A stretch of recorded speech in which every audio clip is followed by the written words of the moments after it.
Hi, and welcome to the show where we share the stories of the many who intersect with our healthcare system but are rarely heard from.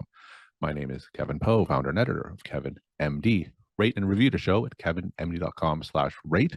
Subscribe at kevinmd.com/podcast. Today on the show, we have Joe Shu.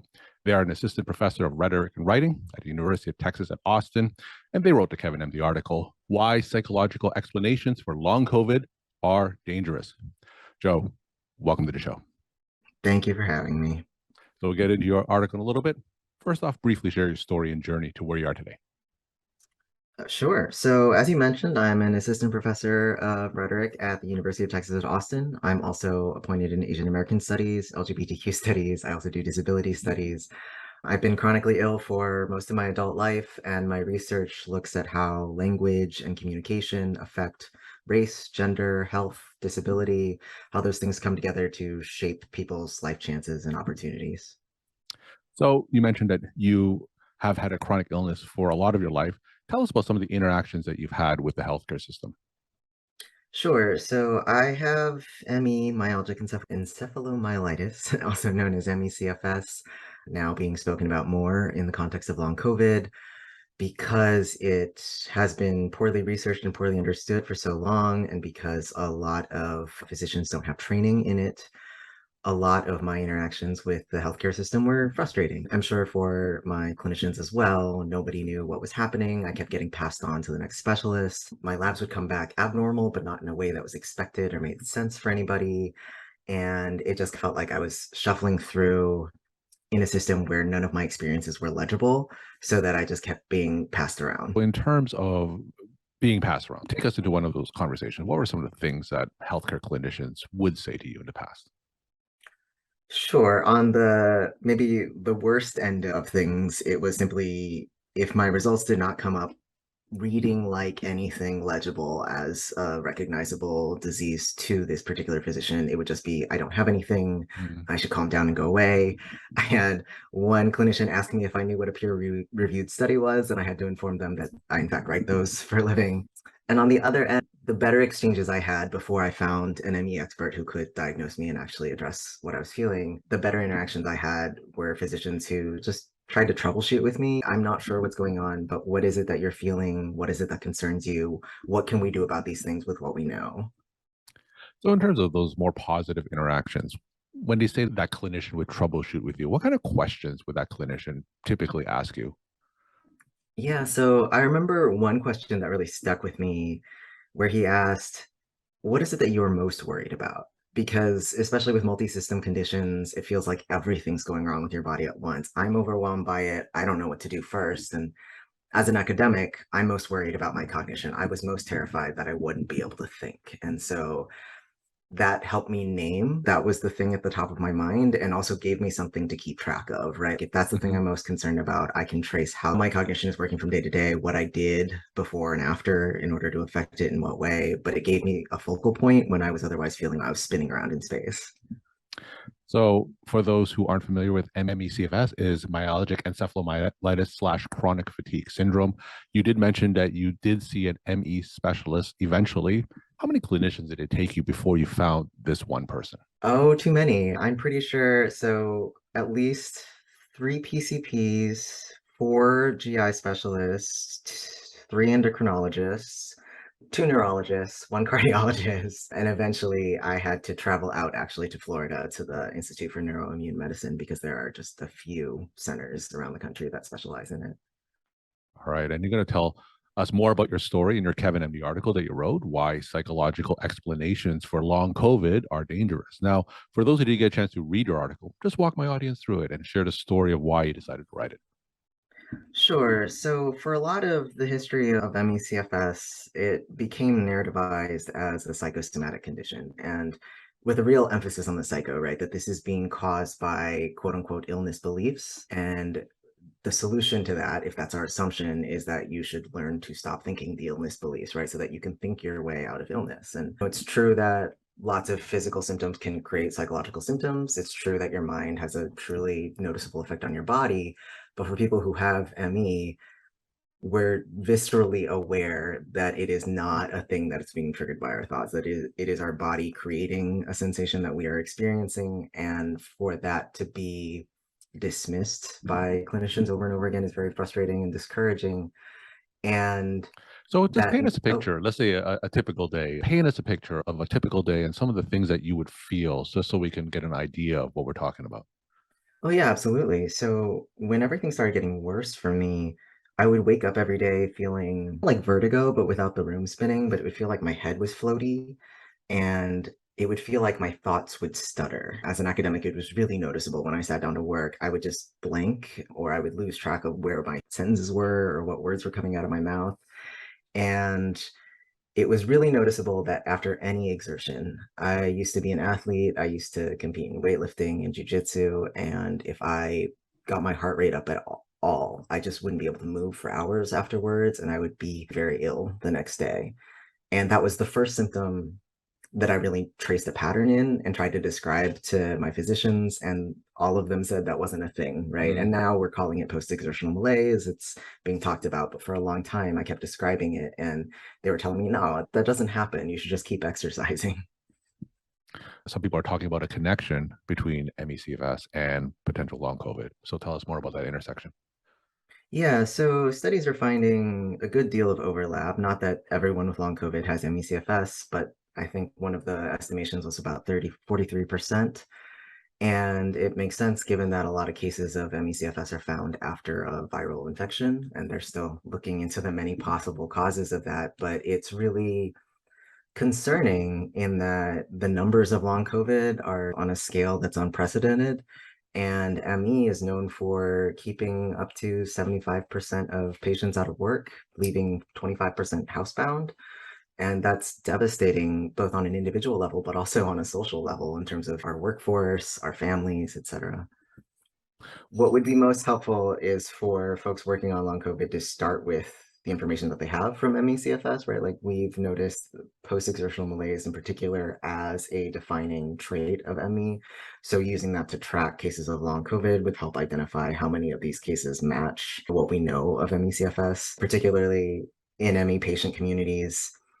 That is usually one of the most concerning symptoms in the world that we live in, for any sort of exertion, mental, physical, emotional, to cause you to spiral out of control is truly debilitating, just in terms of moving about your everyday life, keeping a job, let alone having relationships that are meaningful. So for those people who've had COVID and having some of these symptoms that their clinician maybe say is non-specific, how worried should they be? And when should they ask, hey, is this something more than long COVID symptoms?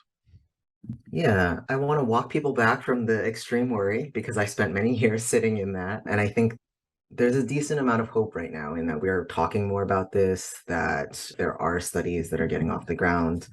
But in terms of identifying whether this is generic post-illness tiredness versus ME, post-exertional malaise really is, it's something else entirely. I'd never felt anything like it before until I started experiencing it. It's not just I exercised and I'm tired or sore the next day. It's that my heart rate went up and I can't move. I had periods where I couldn't speak. Like I just felt so entirely paralyzed by whatever sort of energy system in my body was failing. And it also comes with sensory overload. So any sound, any noise, any light feels painful. And it's the cognition again for me that's really terrifying, in that I was watching a movie with my partner and I couldn't follow anything. And as somebody who writes for a living, it was really startling to me that I couldn't keep track of the characters. I couldn't keep track of the plot. So really disproportionate bodily and cognitive and emotional reactions to what's going on. It's a really strong signal that there's something going on, and also that you probably should not keep pushing because that's the thing that's triggering these reactions. Now, you've had a lot of unfortunate interactions with the healthcare system. So, for those patients out there who may be sharing similar stories like the one that you described, tell us what kind of questions should they be asking when they're searching for that right clinician to take care of them? I think one thing to look for is somebody who's willing to be curious. I can't overstate the value of that. I had to go to Florida for my diagnosis and for my initial care, but I'm not traveling to Florida every single time that I need care. So here, the providers who help me aren't necessarily ME specialists, but they're people who were willing to listen when I brought in studies, when I brought in resources from these different centers around the country and said, okay, so here are the markers that they check for. Here's what they prescribe based on the different symptoms. Can we walk through these possibilities? And if there's somebody who's willing to talk to you through that, then it's tremendously helpful, right? They bring their medical training and knowledge to what you are voicing and experiencing. And as long as they're willing to recognize that and to respond to it, I don't know, for me, that gave me a lot of hope.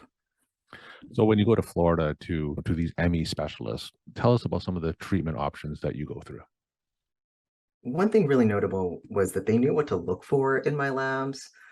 The sort of generic CBC wasn't really showing up anything in particular, but when they checked for antibodies to Epstein-Barr, CMV, a bunch of other things, they checked for killer cell counts. And so they knew to run tests that other physicians did not. And then those start lighting up the grid in Okay. terms of, oh, okay, here's something going on with your body. And that was really just like a relieving affirmation of what was happening. Another important thing is, and this isn't even like a big clinical drug, whatever, is that they were the first people to tell me, yes, you're right. When you exert yourself, you are making things worse. And what you need to do is to pull back. And as an academic, that's really hard, as most people in the world right now. But for someone to tell me that instead of insisting that I keep doing a thing that I felt was harmful was also really helpful in telling me what was hurting me and what paths I had forward. And then from there, we're looking at stuff that might reduce neuroinflammation, stuff that might, for me, my cortisol levels are completely unresponsive and dead low. So stuff like that, vitamin D levels. There's unfortunately, no cure-all for ME/CFS that we know of, but there are things that we can treat: orthostatic intolerance, hydration, compression stockings, stuff like that are helpful as long as we can identify what's happening, even if we can't completely remove the cause altogether. Contrast how you feel today compared to, say, a few years ago before this diagnosis was established or before this was properly treated. Yeah, I'm up and down like a lot of folks with chronic illness, but today I am far more functional than I was, say, a year ago. There was a period when pretty much wasn't leaving my house because I had to just do my work from home. That was all I had the energy for. And then I just had to lay down and let the rest of the world pass by. And now I'm much better at keeping track of my energy levels, of noticing when I exert myself. I've played around with different treatments and found some things that worked. And I'm not 100%, but I am far more functional. I'm able to enjoy things again, which is a real relief for me. Even if we don't have a cure, it's not hopeless. We're talking to Joe Shu. They are an assistant professor of rhetoric and writing at the University of Texas at Austin, and they wrote the Kevin MD article, Why Psychological Explanations for Long COVID Are Dangerous. Joe, I'm a primary care physician myself. I do internal medicine. And if a patient in my exam room shares a similar story to what you shared, what kind of advice do you have for me in terms of not dismissing the patient? What kind of question should I be asking that patient if someone comes in with these previously unexplained symptoms? Yeah, I would be asking them what their primary symptoms are because, right, as a multi-system condition, it has all sorts of different manifestations. And there are resources out there from, I know Bateman Horn Center put out a document of here are our testing routes and our treatment avenues based on what the patient is experiencing. So there are different things you might address depending on what the patient's primary concerns are, right? If it's orthostatic intolerance, then there are things we already do for that. And so asking them what their major concerns are and going down that list with your knowledge and also being willing to seek out resources and see what the experts in the field are currently trying, researching, etc., is all probably way more than that patient has gotten in the history of their condition. And my final question, what are some of your take-home messages that you want to leave with the Kevin and the audience? I think my big one, and hopefully something that the pandemic experience is making more apparent, is that medicine doesn't operate in a vacuum, right? It affects and it's deeply affected or often restricted, constrained by the political and cultural environments that we're in. So if you have a condition that for years researchers and clinicians are saying this is in the patient's head or this is not something we're going to look further into, then we don't, and we don't have curiosity about it. And we're completely unprepared when we have a pandemic of it in 30 more years. But if we say this doesn't match my understanding, we don't understand enough, but here are some things that we might look into, then we have an entirely different message. And that matters, especially given the weight that we give medicine and people with authority in it. So thinking more carefully about the way that we engage things we don't yet understand so that we can move forward toward a world with more comprehensive knowledge. Joe, thank you so much for sharing your story, time, and insight. Thanks again for being on the show. Yeah, thank you for having me. I really appreciate it.